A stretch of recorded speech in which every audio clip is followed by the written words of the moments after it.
సరిగ్గా ఒక వారం రోజుల క్రితం వరకు కూడా డీప్సీక్ ఏఏ మోడల్ ప్రపంచంలోని ఏఏ మోడల్స్ అన్నింటినీ వణికించిందనమాట. ప్రతి ఒక్కళ్ళు కూడా డీప్సీక్ గురించి మాట్లాడుకున్నారు. బట్ ఇప్పుడు పరిస్థితి వేరేలాగా ఉంది. డీప్సీక్ ఏఏ మోడల్ని దేశాలు బ్యాన్ చేయడం స్టార్ట్ చేసినాయి. ఇప్పటికే 4-5 దేశాలు ఏఏ మోడల్ అయితే బ్యాన్ చేయడం జరిగింది. ఎందుకు డీప్సీక్ ఏఏ మోడల్ని బ్యాన్ చేస్తున్నారు పూర్తి సమాచారాన్ని ఈరోజు మన ఏఐ తెలుగు ఛానల్ తెలుసుకుందాం. నమస్తే, నేను మీ కృష్ణ చైతన్య మండేలా, మీరు చూస్తున్నారు AI Telugu. AI Telugu beginner course 9th batch ఫిబ్రవరి 15వ తారీఖున స్టార్ట్ అవుతుంది. టైమింగ్ సాయంత్రం 6:30 నుండి 7:30 వరకు. మన ఏఐ తెలుగు ఛానల్ బిగినర్ కోర్సులో ప్రతి వారం డౌట్ సెషన్స్ తో పాటుగా రికార్డింగ్ క్లాస్ కూడా ఆఫర్ చేస్తున్నాం. ఇంట్రెస్ట్ ఉంటే ఏఐ తెలుగు బిగినర్ కోర్సులో జాయిన్ అవుతుంది అనుకుంటే స్క్రీన్ పై కనిపించే నెంబర్కి వాట్సాప్ చేయండి. Taking only limited seats, late చేయకుండా రిజిస్టర్ చేసుకోండి. ఫస్ట్ డీప్సీక్ ఏఏ మోడల్ని బ్యాన్ చేసిన కొన్ని కంట్రీస్ గురించి మాట్లాడుకుందాం. ఇటలీ దేశం, ఆస్ట్రేలియా, తైవాన్, రీసెంట్గా సౌత్ కొరియా మరియు అమెరికా వంటి దేశాలు డీప్సీక్ ఏఏ మోడల్ అయితే బ్యాన్ చేయడం జరిగింది. మరి ఇప్పుడు అసలు ప్రశ్న, డీప్సీక్ ఏఏ మోడల్ని ఎందుకు బ్యాన్ చేస్తున్నారు? సో దీనికి మనం రీసెంట్గా వచ్చిన ఒక రిపోర్ట్ని ఆధారంగా తీసుకుంటే సౌత్ కొరియా దేశానికి చెందిన ఒక స్పై ఏజెన్సీ ఏం చెప్తుందంటే, డీప్సీక్ ఏఏ మోడల్ వాళ్ళు ఎవరైతే యూజర్స్ డేటా ఉందో, సో వాళ్ళు ప్రాంప్ట్స్ ఇచ్చి ఒక క్వశ్చన్కి ఆన్సర్ తెలుసుకుంటూ మనం రెస్పాన్స్ తీసుకుంటూ ఉంటాం కదా, మనకు కావాల్సిన ఇన్ఫర్మేషన్ కోసం ఒక ప్రాంప్ట్ ఇస్తాం, దానికి డీప్సీక్ ఏఏ మోడల్ రిప్లై ఇస్తుంది. ఇలా యూజర్ యొక్క పర్సనల్ డేటాని అది క్యాప్చర్ చేసుకుంటుందని చెప్తున్నారు. ఇలా చేయడం వల్ల పలానా దేశం యొక్క పౌరులు ఎటువంటి ఇన్ఫర్మేషన్ సెర్చ్ చేస్తున్నారు, ఆ డేటాని డైరెక్ట్గా డీప్సీక్ వాళ్ళు దాన్ని స్టోర్ చేసుకుంటున్నారు. వాటిని ఆ దేశం వాళ్ళు, అంటే వాళ్ళ పొలిటికల్గా ఆ పర్టికులర్ ఇన్ఫర్మేషన్ ఉపయోగిస్తున్నారు అని ఈ స్పై ఏజెన్సీ చెప్పిందనమాట. అలానే ఏబీసీ న్యూస్ ఇంకొక రిపోర్ట్ చెప్తుంది, ఈ డీప్సీక్ ఏఏ మోడల్ ఇనిషియల్గా వచ్చింది R1 మోడల్ అంటారు. ఈ R1 మోడల్ ఎవరైతే యూజర్స్ డేటా ఏదైతే ఉందో డైరెక్ట్గా చైనీస్ గవర్నమెంట్కి ఆ డేటాని షేర్ చేసే ఫ్లెక్సిబిలిటీ కల్పిస్తుంది ఆ మోడల్. దానివల్ల యూజర్స్ యొక్క డేటా ప్రైవసీకి భంగం కలిగే అవకాశం ఉంది. అలానే దేశాల యొక్క భద్రత కూడా క్వశ్చన్ మార్క్ పడే అవకాశం ఉంటుంది. అంటే పలానా దేశం యొక్క సేఫ్టీ అనేది ఉండదు. చైనా దేశంలోకి అమెరికా కానీ సౌత్ కొరియా కానీ ఇటువంటి దేశాలకి డేటా వెళ్ళిపోయే అవకాశం ఉంది. కాబట్టి ఈ పర్టికులర్ ఏఏ మోడల్ ఉపయోగించకూడదని చెప్పి కొన్ని దేశాలు నిర్ణయం తీసుకున్నాయి. అందులో ఫస్ట్ నిర్ణయం తీసుకున్న దేశం ఇటలీ అనమాట. ఇటలీ దేశం మొత్తం పౌరులే కాదు, వాళ్ళ గవర్నమెంట్ కూడా మొత్తం ఓవరాల్గా డీప్సీక్ ఏఏ మోడల్ అయితే వాడడం మానేసింది. ఇక చాలా రీసెంట్గా ఒకటి రెండు రోజుల క్రితం యుఎస్ గవర్నమెంట్ మొత్తం గవర్నమెంట్ ఎవరైతే వాళ్ళు ఇంటర్నల్ గవర్నమెంట్ టీం ఉపయోగిస్తారో వాళ్ళ నెట్వర్క్ నుంచి డీప్సీక్ ఏఏ మోడల్ పూర్తిగా తొలగించింది అనమాట. గవర్నమెంట్ సంబంధించిన డేటాను కూడా క్యాప్చర్ చేసే అవకాశం ఉంది అనే ఒక పాయింట్తో యుఎస్ గవర్నమెంట్ వరకు వాడట్లేదు, సిటిజన్స్ అయితే అందుబాటులో ఉంది డీప్సీక్ ఏఏ మోడల్. అలానే యుఎస్ లో పెంటగాన్ అనే ఒక ప్రదేశం ఉంటుంది. ఇక్కడ అమెరికా వాళ్ళ డిఫెన్స్ టెక్నాలజీ వాళ్ళు వర్క్ చేస్తారు. ఈ పెంటగాన్ అనే ప్రదేశంలో కూడా ఈ డీప్సీక్ ఏఏ మోడల్ అయితే ఉపయోగించట్లేదు. ఎందుకంటే ఈ డిఫెన్స్ అనేది చాలా భద్రత సంబంధించిన ఇన్ఫర్మేషన్ ఉంటుంది కాబట్టి ఆ సమాచారం ఎక్కడ లీక్ అయ్యే అవకాశం ఉంటుందో అని తెలిసి ఈ ఏఏ మోడల్ అయితే అక్కడ ఉపయోగించట్లేదు. అలానే అమెరికాలోని నాసా కేంద్రం వద్ద కూడా అక్కడ ఆ డిపార్ట్మెంట్ వాళ్ళు కూడా డీప్సీక్ ఏఏ మోడల్కి యాక్సెస్ అనేది కంప్లీట్గా తొలగించడం జరిగింది. ఇది కాకుండా కొన్ని ప్రైవేట్ ఆర్గనైజేషన్ కానివ్వండి, పెద్ద కంపెనీస్లో కూడా కొన్ని సెన్సిటివ్ ఇన్ఫర్మేషన్ ఏదైతే ఉంటుందో ఆ డిపార్ట్మెంట్స్ వరకు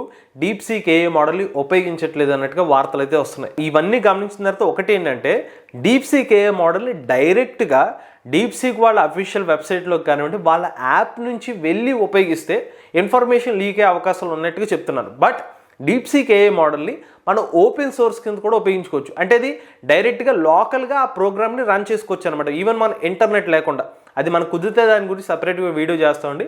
అలా చేసుకుంటే కనుక వాళ్ళు ఆ ఇన్ఫర్మేషన్ని క్యాప్చర్ చేసే అవకాశం ఉండకపోవచ్చు. అలాగే థర్డ్ పార్టీ యాప్స్ కొన్ని ఉంటాయి. సో థర్డ్ పార్టీ యాప్స్ ఏం చేస్తాయంటే ఒకటే మోడల్లో జెమినై కానివ్వండి, లేకపోతే మెటా కానివ్వండి, చాట్ జీపీటీ ఇవన్నిటికి యాక్సెస్ ఇస్తుంది. అలాగా ఒక థర్డ్ పార్టీ యాప్ నుంచి కనుక మీరు ఈ డీప్సీక్ ఏఏ మోడల్ని రన్ చేసుకుంటే కూడా అక్కడి నుంచి డేటా లీక్ అయ్యే అవకాశం ఉండదని చెప్పి కొన్ని రిపోర్ట్స్ అయితే చెప్తున్నాయి. బట్ ఇవంతా గమనించిన తర్వాత మేము ప్రీవియస్గా కూడా వీడియో చేసాం, మరి డీప్సీక్ ఏఏ మోడల్ డేటాను గ్యాదర్ చేసే అవకాశం ఉందా లేదా అని చెప్పి. పెద్ద అంటే చైనా సంబంధించిన కాంపిటీటర్ దేశాలు ఏదైతే ఉన్నాయి, తైవాన్ కానివ్వండి, మనకి అమెరికా కానివ్వండి, సౌత్ కొరియా వంటి దేశాలు ఇప్పటికే డైరెక్ట్గానే చెప్తున్నాయి వీళ్ళు డేటాని క్యాప్చర్ చేస్తున్నారు, చైనీస్ గవర్నమెంట్కి ఆ డేటాని అందజేస్తున్నారని చెప్పి ఆరోపణలు చేస్తున్నాయి. మరి ఆ దేశాలు వాళ్ళ యొక్క ఇంటెలిజెన్స్ బ్రాంచ్ వాళ్ళే ఈ ఇన్ఫర్మేషన్ ఇచ్చారంటే ఏదో సిల్లీగా వదిలేసే విషయం అయితే కాదు, ఒక చిన్న స్థాయి వ్యక్తులు చెప్పిన విషయం అయితే కాదు, ఇంటెలిజెన్స్ స్థాయిలో ఉన్న వాళ్ళే ఆ ఇన్ఫర్మేషన్ లీక్ అయ్యే అవకాశం ఉంది, లీక్ అవుతుందని కూడా చెప్తున్నారు. ఇన్ఫర్మేషన్ లీక్ అవుతుందా లేదా అనేది ఒక్కొక్క దేశం నుంచి ఒక్కొక్క పర్స్పెక్టివ్లో ఉండొచ్చు.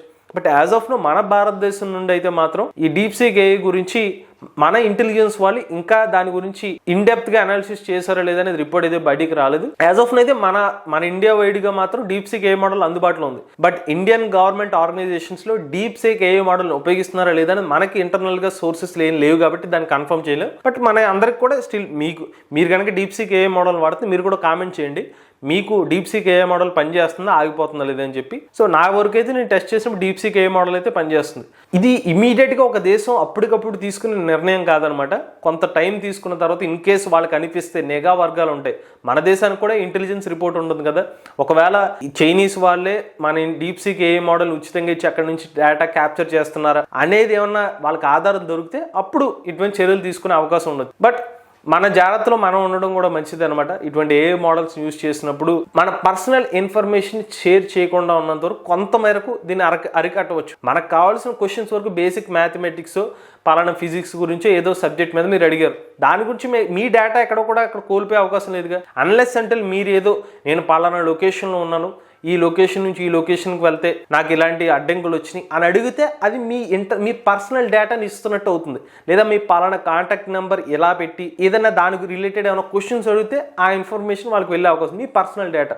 సో అటువంటి నాట్ ఓన్లీ మనకి డీప్ సీక్ ఏ మోడల్ అనే కాదు, ఎటువంటి ఏ మోడల్తో కూడా ఇటువంటి ఛాలెంజెస్ ఖచ్చితంగా ఉంటాయి. బట్ ఓవరాల్గా చూసుకున్నట్లయితే డీప్ సీక్ ఏ మోడల్ని అయితే కొన్ని దేశాలు అయితే బ్యాన్ చేయడం స్టార్ట్ చేశాయి. మరి మన భారతదేశం కూడా ఇటువంటి బ్యాన్ చేసే అవకాశం ఉందా లేదా మరికొన్ని రోజులు తెలిసే అవకాశం ఉంటుంది. బట్ మీ అభిప్రాయం కూడా చెప్పండి, మీకు ఏమైనా అనిపిస్తుంది అంటే మీరు కూడా మీ ఇన్ఫర్మేషన్ ఇచ్చినప్పుడు మీరు కూడా నెట్ని ఫాలో అవుతున్నారు కాబట్టి భారతదేశ ప్రభుత్వం కూడా ఇలా చైనీస్ గవర్నమెంట్ ఇలా డేటాని చోరీ చేసే అవకాశం ఉంది అని భావించి డీప్ సీక్ ఏ మోడల్ని బ్యాన్ చేసే అవకాశం ఉంది అనుకుంటారు. మీ అభిప్రాయాన్ని కామెంట్ రూపంలో చెప్పండి. ఇటువంటి లేటెస్ట్ ఏ కోసం తెలుగు ఛానల్ని సబ్స్క్రైబ్ చేసుకోండి.